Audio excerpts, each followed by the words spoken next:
Hello, good afternoon, everybody. Welcome to Music Compound's Lunch and Learn. My name is Alyssa, and this week I have taken over the host seat. Jenny and Matt have decided to give me the opportunity to take over once a month. And when I am the host, I get the pleasure of interviewing local artists who are all amazingly talented and unbelievably cool in their own unique way. My interviews will be real and raw. This is your chance to get to know more about the musicians in our area, learn about how they got to where they are today, find out how they continue to grow and what inspires them, and hopefully they'll inspire you as well. So for today's first meet and greet, lunch and learn, I get the honor of introducing you to Miss Ariella McManus. You all may know her from the band previously named Ari and the Alibis, now called just Ariella. She is an amazing person all around. I had an amazing time interviewing her. I thank her, and I hope you enjoy our interview. Stay tuned all the way through the end. At the end, I will show you a list of where you can see her band in our area for the next couple of months. So here we go. I hope you enjoy the show.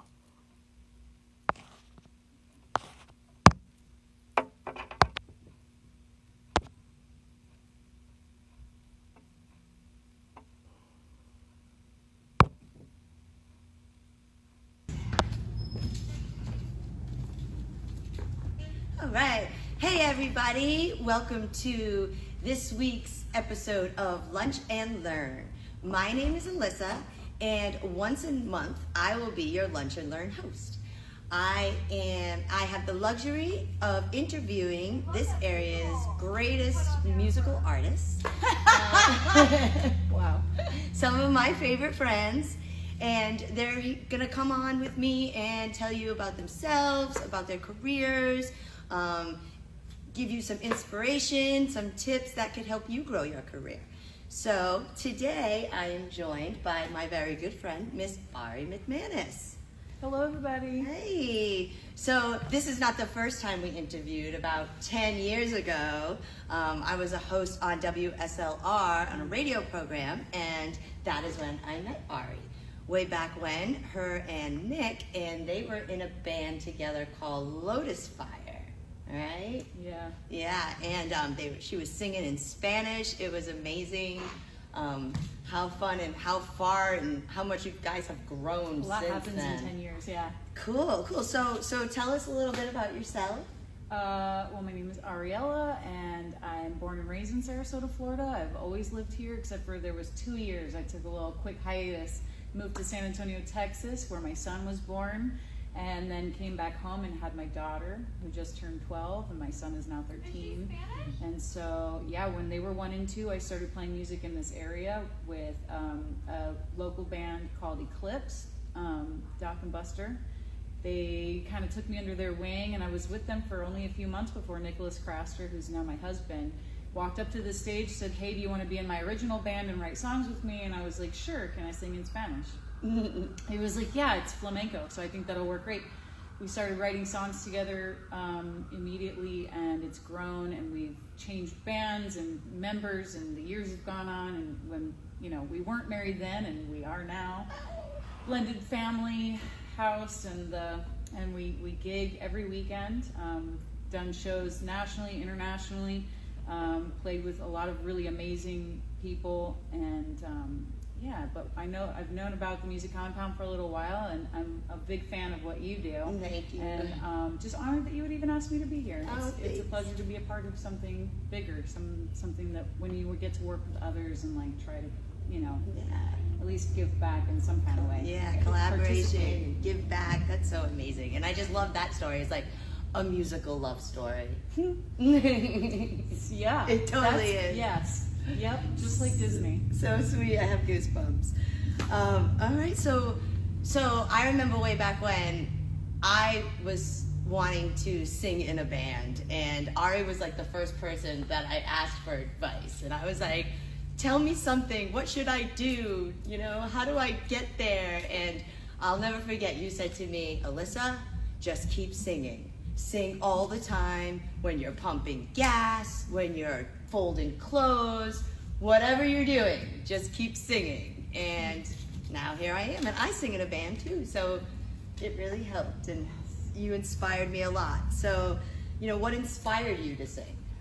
I always sang. I think my family was what inspired me, because my dad sang when I was younger, and he had a band when he was younger, and then what I remember is just him being a solo guitar player, and he played around town for a little while, and actually many years. But I was little by the time, you know, he kind of got towards the I want to get a job and maybe put music on the side age, and that was when I was remembering more. Yeah. So for me, it was a little while, but for him, I'm sure he did it for a long, long, long, long time. And yeah, time flies differently in our minds. But with my family, they just all were so musical. My mom sang. She went to Booker. I went to Booker. She was I had the same choir director as her. She'd sing along with the radio at home. My brother sang and played guitar. My dad sang and played guitar. Everybody sang and played, you know, some kind of instrument. And I tried to take piano lessons, but I was my own worst enemy. I am such an instant gratification kind of person. I could sing and it could sound okay, right. But trying to play and it wouldn't sound okay, and so I just immediately was like, this isn't for me. Right. So that's I do have that regret, is that I didn't stick with trying some kind of instrument so I could accompany myself, because now I am, you know, very dependent on others. Right. Which is good. Yeah. But also it would be nice if I do have to say though, watching you perform, like, I don't know if I'd be okay with seeing you trapped behind a keyboard. Like, I mean, I like to watch you up in front and commanding the band and, you know, the audience, and you're just so good at that. So thank you. You're welcome. I don't do it on purpose. Yeah. It just, I don't know. I used to, that grew because I would sing standing still, and I was so terrified and so much stage fright, and I would just clench all of my muscles, squeeze my eyes tight closed. You guys can't see me. I'm hiding behind the microphone stand, and I'd sing to the best of my ability. Yeah. But I would just stand there until the night was over. And then I'd be like, oh, thank God it's over. I did it. Through it. I did. And then it grew because I would move to loosen my muscles up. Right. And try to get myself to relax a little bit. And then it went from there. Yeah. And then the switch went, and I was like, oh, this can be really fun. Uh-huh. I can dance around and enjoy this. Mm-hmm. Yeah. It came with time. Absolutely, for sure. So tell us a little bit about your band now. So, all right, when I first joined, so I went from Eclipse for a few months. I was there with Eclipse for about 8 months when Nick asked me to join his band Cabal. That was the original name. And Cabal lasted for probably about a year before we decided to add one of his original members, because the Lotus Fire existed long before I ever showed up.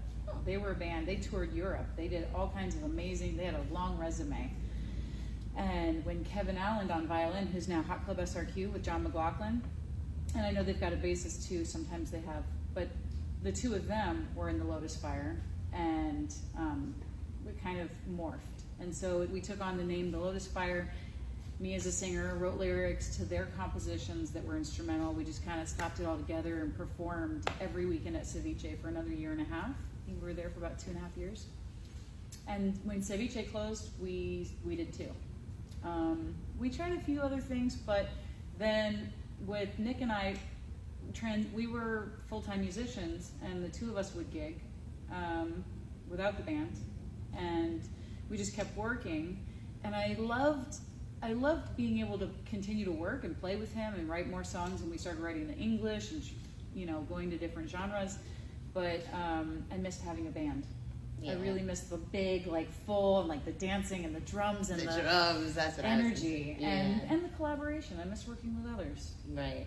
And so we started Ari and the Alibis, and I really had my high hopes set on a rhythm section, and I told Nick if he wanted a 5th member, whoever you want. And he came home one night from a jam night at the 5 o'clock club after meeting for the first time James Dubone. and he has been with us from the very, very beginning. So James, Nicholas, and I have been Ari and the Alibis with, you know, some rotating members on drums and bass for 8 years now. Yep. It's been 8 years, but we did decide this year, after COVID hit and we had some really interesting things happen, and we just we're feeling like perhaps it's time to make another change, and we're gonna center most of the attention on the lead singer, which happens to be me, and we're gonna go with the name Ariella, and then try really hard to, you know, in all honesty, I get the question a lot, like, why did you change your name? Every time we would do a band photo shoot, a band member would change. And it was so discouraging. And we'd get really excited, we'd order merch. We've got t-shirts with, you know, all the bands on their faces on and we'd update the website and we'd get everything going, and then, you know, for whatever reason, things would fall through and we'd have to change all over again. So, in all honesty, the biggest reason why we changed and went with just me and just making it Ariella was for the simplicity of it. Because if it's all about me, then anything that I create will fall under that umbrella. And that goes for Ari and the Alibis, the Lotus Fire Cabal, anything that I've been a part of can fall, anything that I've written originally can fall under that umbrella, and I can kind of collectively gather all of my work and still present it as the same product. And that way, a lot of the marketing will probably be a lot easier. Yeah. This is great advice. Are you listening to this? You should be taking notes right now. Hopefully. I don't know if anything, I'm just kind of starting to get into the marketing aspect. I don't know if I have a lot of advice to give, but I definitely have a lot of experience to share. Right. So yeah, hopefully it's helpful. Yeah. Learning through experience, so that's probably where most of your training came from and stuff, right? Yeah. A lot of some of the best lessons I've learned have been the hard way. Yeah. Just experiencing. And I used to beat myself up over that a lot more than is necessary. Like, if you're busy or even bothering at all to beat yourself up over any of the mistakes that you've done or the regrets that you have, like, if I had a piece of advice, I would say don't bother. Don't waste any time, energy trying to, like, mangle your mind over, like, what you didn't do right. Just accept, like, I've accepted that I've made so many mistakes, and I haven't done everything right, and that's okay. Mm-hmm. But everything that I've learned has helped me grow into who I am now. Right. So I'm grateful. Awesome. And I remember pre-COVID, I believe you went on a trip to New York and you played at some real famous place. Yeah, you want to tell us a little bit about that? I got to play the Blue Note in New York City in Greenwich Village. Nice. Everyone that's ever been anyone has played that stage. It was unique. I feel like it would be dishonest if I said that it was like a dream, because it was very real. It wasn't anything what I thought it was going to be, but it meant so much more, and I learned so much from it. We ended up playing after the headliner shot, so like they play till like midnight, and then we come on and play from like 1 to 2 or 1 to like the late night after everyone's gone home, and then we played. There were surprisingly some people there that came for us. Nice. It was wild because I don't have a following in New York City. Right. In my mind. Right. But we promoted it. We told friends, and I know that one of the great things about this area is that if you play in Sarasota, you play for the world. Everyone comes here. Yep. Everyone visits, so you don't know who's out in the crowd. And we've got a lot of New Yorkers. Mm-hmm. We've got a lot of Canadians. We've got a lot of Germans and French and like people from California. Everywhere you can think of, people come here. And so you never know. When I go places, a lot of times there might be somebody there that is back home that's done visiting that has heard of us, and it's what a blessing. Yeah. So there were people there at the Blue Note listening to us that came to see us, which was mind-blowing, but there's like 10. Yeah. Like 10 people. So it's a wild thing. But I'm just so grateful. It wasn't anything what I thought it was going to be, but it meant so much more. Like I said that, and it's so true. Sometimes I have this picture in my head, and then when I let go of the picture, that's when the magic happens. Mm-hmm. And getting to play on that stage, God, I hope to go back. I so hope to go back and build it into something. That wasn't the first time I was on that stage, though. Oh.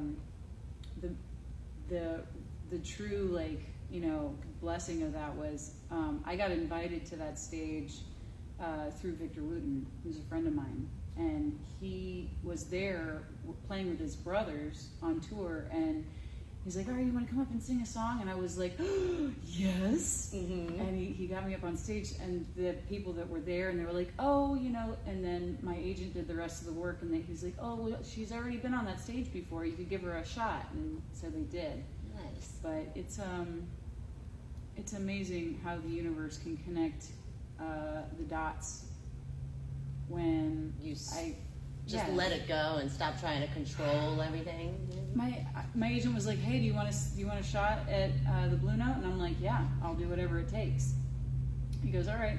And one thing led to another. But the Blue Note is a good beginning. Yeah, it's a good beginning. Next up, maybe Coachella. Yeah, or I love it. Or what's the giant theater?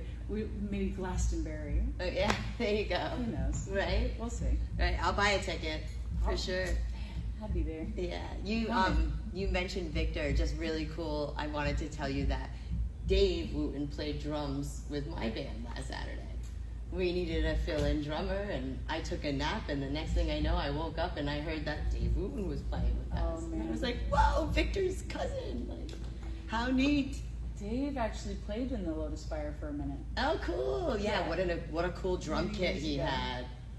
He's very, I like how unique he is. Yes. He's a very good percussionist. Yeah, it was really great. And I mean, that's just such a cool thing being around here as a musician, like just being able to play with everybody, collaborate together, There's no shortage of talent in this town, that's for sure. Absolutely. And if you're wondering if you're one of them, the answer is yes.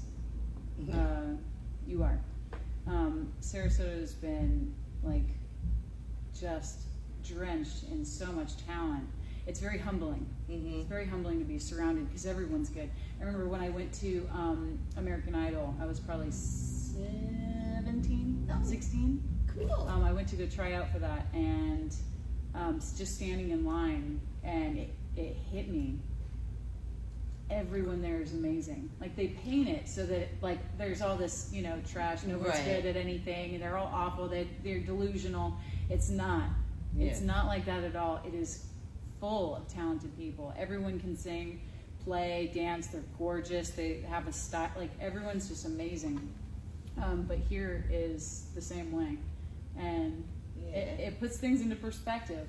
It definitely keeps you right-sized. Okay, I'm good at what I do, but so are they. Right. And that's actually really cool, because then you're right. It can lead to a lot of amazing, beautiful collaborations. Mm-hmm, mm-hmm. It's definitely important to stay humble, right? Yeah. We try.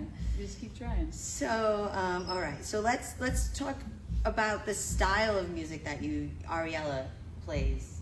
And Lots. Yeah. Lots. We just ran into some members of the Blues Society, and Ari was like, "Well, we're not bluesy," so yeah, we've had a very interesting relationship with the Blues Society, the Jazz Society, any of these boxed-in genre societies. It's difficult. I just call it pop. I remember when I was looking up, I looked up Amy Winehouse, Paolo Nutini, and I think I can't think of the other one. Maybe no, I can't even. But yeah, in that wheelhouse, because they're so different. If you've never heard of these, well, I'm sure you know Amy Winehouse. She's blue-eyed soul and pop. That's how they marketed her. Paolo Nutini, pop. And I'm like, we have a lot of similarities. And if that's what pop is, then so am I. And it just broadens it, but also gives whatever people want to think of when they hear the word pop. It's just short for popular. Yeah. So I'm just going to call it that. But we don't really play jazz, so it's hard to market and try to do any events with anyone in particular under the umbrella of we're jazz, because we're not. Right. We're jazz-ish. We're not blues. We're just blues-ish. Right.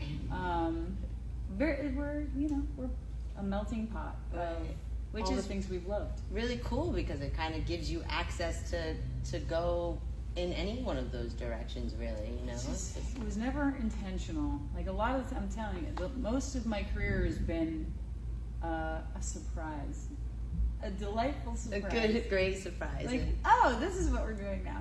Okay, and just going with it. Right. That's awesome. So, like, tell us maybe, like, what do you do to learn nowadays and to continue to grow? Like what? YouTube. Oh my God. I was thinking about it because you guys have like a music school here, and I had such a hard time taking instructions. When I first had any kind of training, I went to Booker and I did the music, which, looking back, I really should have taken theater. But I wanted to be a singer, that was it. I didn't want to act, I didn't want to learn lines, I just wanted to sing songs. And so they taught opera, and that was their format back then. It's since, as far as I know, it's since changed quite a bit, and they added jazz, and they started doing some more, they've, stretched their wings a little. But when I went, it was very predominantly opera, and I wasn't good at it at all. I was never good at opera. It taught me a lot of things, but it taught me mostly of what I didn't want to do. And I was very hard-headed and not a very great student. I could not take instructions well. And so, like, a lot of it was learning who I didn't want to be. And I appreciate it now. Like, it taught me, like, the breathing, the warming up, the standing up straight, don't lock your knees, you can pass out, that kind of thing. Like, when you're standing and you lock, you ever hear that before? Mm-mm. Yeah, if you lock your knees. Yeah. Anyway, that's well, you know in me. chorus, My knees are never locked. Yeah. I'm usually bouncing all over the place. Yeah, you can like, for some reason, locking up your knees, you can cut off circulation and then you'll pass out. You see it in the giant choirs and stuff. Yeah. There's footage of people. Anyway, it taught me a lot of things, but the training, a lot of the training that I've had was just doing it live and just continuing to sing. Yeah. Experience. The more you do things, the better you get at it, really. Yeah. Mm-hmm. Yeah, but how I learn now is a lot. God, if we had the internet back then, I would probably be a little more ahead. But you can find so much information with YouTube. Now they've got of course there's Facebook and TikTok now. There's a wealth of information that people just really want to share. Yeah. Give away this years. Like, there's a woman on there where she's went to art college, did all these years at art, it's money into all these classes, and she's like, and I'll tell you everything I know for free. Nice. And I'm sure if you wanted to find anything out about music production, music marketing, and I've spent a little bit of time doing some research on that, people give that stuff away for free because they want you to know. Right. So I stay inspired and I learn about music mostly through the internet nowadays. Yeah. Well, that's great. I mean, you can definitely learn a lot through the internet, for sure. Like us, we're teaching you right now, inspiring you right now, right? All right, so you guys are actively gigging, any tips on how to get gigs? Like, what's your approach? What's the best way to do that? God, I don't know. Call, show up. Calling it's difficult because if they've never, in the area, like, okay, if you're, you guys are a new band, you're starting out. I actually had this happen recently. Someone said, hey, we want to get a gig down on Siesta Key. Who do we go to? And as far as I know, and we don't gig on Siesta Key. I have. We just don't fit. We don't fit very well down there. Yeah. I don't play any like reggae or Jimmy Buffett. And I'm not offended. You know, you want to go Right. where where you make sense. And you know, God bless him for trying. Right. I appreciated all the opportunities we were given. Right. And sometimes it works, and sometimes it just doesn't. But there are going to be some big venues that look great, and you're like, I want to play on that stage. But if you've never played and no one knows you at all, then take the smaller stages first. Go knock on the doors. Take a couple of gigs where they don't pay a lot, unfortunately, but don't hold on to that. Like, don't keep playing for nothing. Right. Ask for more after. Yeah, when you've established proven, and yeah. you're building a name, you're building a brand, people are coming to see you, you're bringing business to them, and you go, okay, well, we want to play for you. Obviously, we're starting out. Be willing to be flexible, I guess, and communicate and be like, I know we're a new band.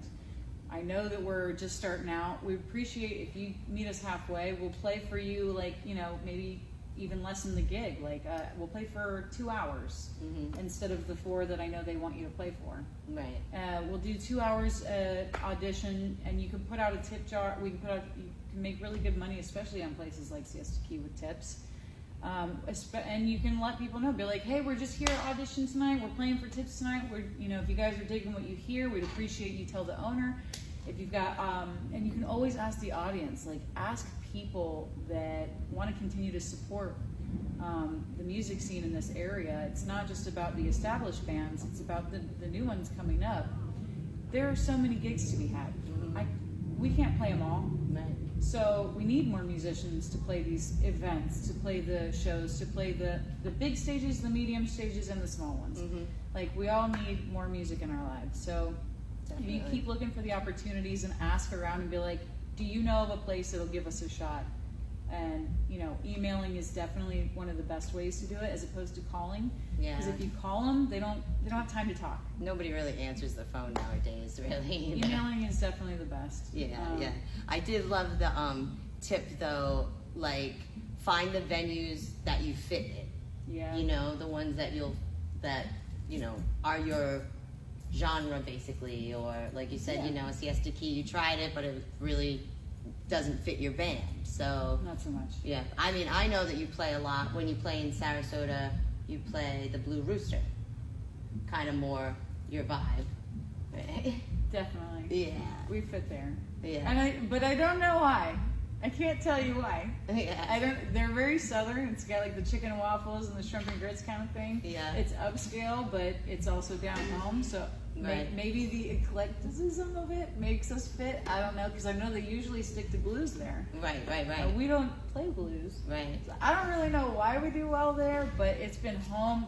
They took a shot on us. It was before that was the first venue we played at. Yep. Yeah. When we started the whole Ari and the Alibis kick, James, me, and Nick were like, all right, we gotta get gigs somewhere where we're gonna start out. And we're like, well, there's this new venue downtown, and they did so many things right. It was so great to play at a real music venue where they don't have a million TVs on. The focus is the music. Yeah. They build the stage first, and then they've got the restaurant. So wonderful. Yeah. It's so nice to be there on purpose. Right. So a place that actually is there for the music. Yeah, it's everything great. else is kind of after. And they did it like that, and from the very beginning. And so people come there expecting to hear music, participate. Some dance, some don't. There's plenty of room for both. Eating if you want. There's an upstairs mezzanine for just dining and private area. But we do well there. I love playing at the Blue Rooster. It's home base because they've watched us grow and they've supported us even when we weren't that good. In the very beginning, we weren't that good. No, I always thought you were good. It's good to not be the best, because then you got room for growth. Yeah. You just keep growing, and you get to grow into the best version of ourselves. Awesome. And they've let us do that there. Cool. So it's nice. Right on. So nowadays, I remember you used to even do like brunch at Madison's and stuff back in the day. That was kind of like so many kinds of gigs. Yeah, we've played mornings, afternoons, and night times. Yeah. And late into the wee hours of the mornings. Although not many. Not too many, especially not anymore. The latest gig we have now is at the Floridian Social Club in St. Pete, and that's 9 to midnight. And that's late for us. Yeah. I don't know if we're getting old, but I don't know. It's kind of nice to be home and in bed and not still out playing gigs at 2 a.m. Right. I don't think it's that you're getting old. I think it's just kind of like you guys have outgrown that. The like club scene? The club, you know what I mean? Like, yeah. I don't know. I like going to bed. Yeah. I love sleep. Love it. Waking up early and feeling refreshed. Every gig has taught us a lot, and each one of them has been. It's like we love playing at a Blue Rooster, but I also love playing in someone's backyard. Yeah. Love playing the Van Wezel, but could totally just as much love playing outside on the street in the festival, and like just the streets full of people, and you just be like, all right, here we're gonna play some music for y'all. You ready? Let's go. Awesome. So each gig is different. Cool. All right. Well, I mean, I think that pretty much kind of wraps it up. Where could anybody find you guys around here? Anytime soon? This Friday at the Blue Rooster. Okay. Online at ariellamusic.com. Facebook and Instagram is at officially Ariella. But yeah, I mean, if you've heard anything that I've said and you have more questions, feel free to reach out to me. You can send me a message on Facebook or Instagram. That's me. I get them. So if you want more information, or if I didn't say something that you want to know about, ask me anything you want. I'll be happy to give you any of the information I have, anything that you find might be helpful to you. I'd be more than happy to help. Thanks for being so awesome and such a great inspiration and just person in this community. Just keep playing. I'm super grateful. Just keep singing. Yeah, you just keep singing. That's it. That's what she told me to do. Keep singing. All right. Well, thank you so much. Thank you for having me. Yeah. All right. Right on. Mwah. Mwah.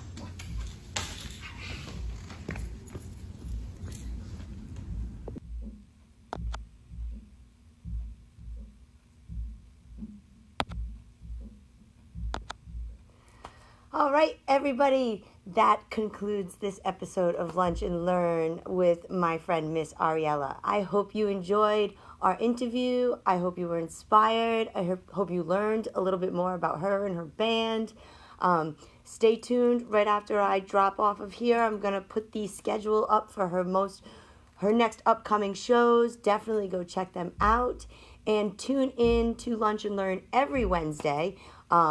It might be Matt hosting, teaching you something on a keyboard or a guitar or ukulele. Or maybe Jenny inspiring you to motivate yourself, grow in your career. And then, of course, at the end of the month, you'll get me hosting local Sarasota celebrities. So stay tuned and look forward to working with you all. Thank you.